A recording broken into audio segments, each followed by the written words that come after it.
Na štai, kad būtų aiškiau, norėčiau parodyti visą situaciją, kuri įvyko ir kodėl ant manęs buvo parašytas pareiškimas.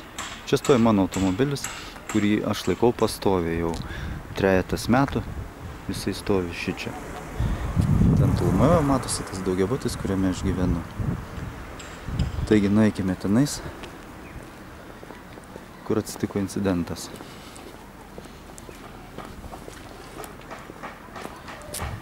Štai čia yra įvažiavimas.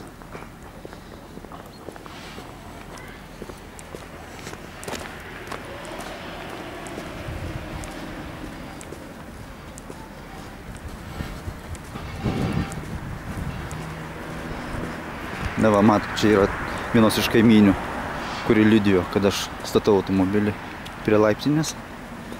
Taip, aš buvau įvažiavęs ir pastatęs automobilį štai čia, kadangi grįžom naktį, tai kad galėčiau susinešti vaikus namo, tiesiog palikau jį prie laiptinės.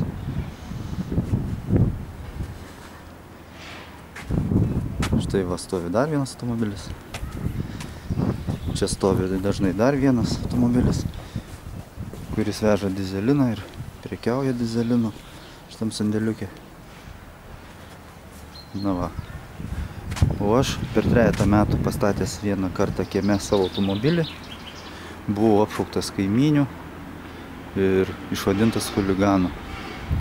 Nors išėjau iš šitos laiptinės su savo 3 mažamečiais vaikais ir lipau į automobilį tam, kad išvažiuoti iš šio kiemo ir vėl gal 3 metus laikyti jį toj pačioj vietoje, kurioje ir laikiau iki šiol.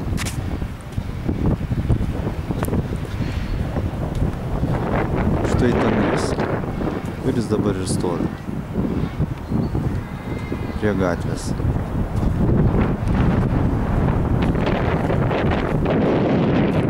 Čia mano automobilis.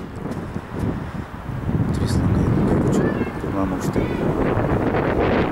Tai tiek. Tai va. Mano manimu, kad aš tikrai nenusižengiau bendroje.